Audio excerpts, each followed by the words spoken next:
നിർത്താതെ പെയ്യുന്ന പേമാരിയിൽ ആശങ്ക കൂട്ടി സംസ്ഥാനത്തെ ഡാമുകളും. കഴിഞ്ഞ ദിവസങ്ങളിൽ പെയ്തിറങ്ങിയ ശക്തമായ മഴയിൽ സംസ്ഥാനത്തെ അണക്കെട്ടുകളിൽ പലതും നിറഞ്ഞു. പരമാവധി ജലനിരപ്പ് എത്തിയതോടെ 7 ഡാമുകളിൽ റെഡ് അലർട്ടും 2 ഡാമുകളിൽ ഓറഞ്ച് അലർട്ടും പ്രഖ്യാപിച്ചിട്ടുണ്ട്. പത്തനംതിട്ടയിലെ മൂഴിയാർ, ഇടുക്കി ജില്ലയിലെ കല്ലാർകുട്ടി, ഇരട്ടയാർ, ലോവർ പെരിയാർ, മലങ്കര, തൃശൂർ ജില്ലയിലെ പെരുങ്ങൽകുത്ത്, കോഴിക്കോട് കുറ്റ്യാടി ഡാമുകളാണ് റെഡ് അലർട്ട് പ്രഖ്യാപിച്ചിട്ടുള്ളത്. തിരുവനന്തപുരം ജില്ലയിലെ നെയ്യാർ, പാലക്കാട് ജില്ലയിലെ മംഗലം ഡാമുകൾ ഓറഞ്ച് അലർട്ടാണ് നൽകിയിട്ടുള്ളത്.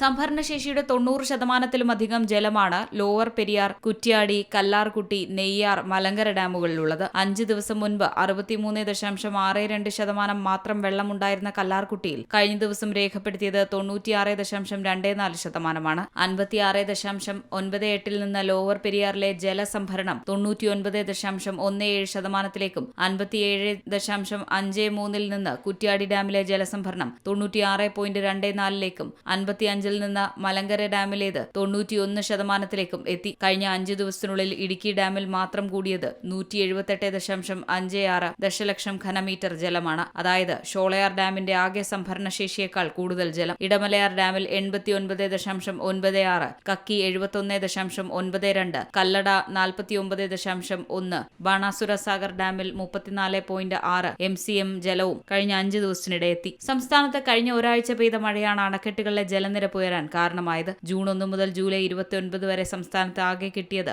811.8 മില്ലിമീറ്റർ മഴയായിരുന്നു. Kerala state disaster management authority കഴിഞ്ഞ ദിവസം പുറത്തുവിട്ട കണക്കുകൾ പ്രകാരം 5 ദിവസത്തിനുള്ളിൽ 226.2 മില്ലിമീറ്റർ മഴയാണ് സംസ്ഥാനത്ത് പെയ്തത്. അതേസമയം കഴിഞ്ഞ വർഷം ജൂൺ 1 മുതൽ ഓഗസ്റ്റ് 3 വരെയുള്ള കാലയളവിൽ 1357.1 മില്ലിമീറ്റർ മഴ ലഭിച്ചിരുന്ന സംസ്ഥാനത്ത് ഇത്തവണ 1038 മില്ലിമീറ്റർ മഴ മാത്രമാണ് ലഭിച്ചിരിക്കുന്നത്. 24% കുറവാണ് സംസ്ഥാനത്താകമാനം രേഖപ്പെടുത്തിയത്. News desk C Malayalam news. ഏറ്റവും പുതിയ വാർത്തകളും വിശേഷങ്ങളും വിരൽത്തുമ്പിലറിയാൻ സി മലയാളം ന്യൂസ് എല്ലാ ഡിജിറ്റൽ പ്ലാറ്റ്ഫോമുകളിലും ലഭ്യം.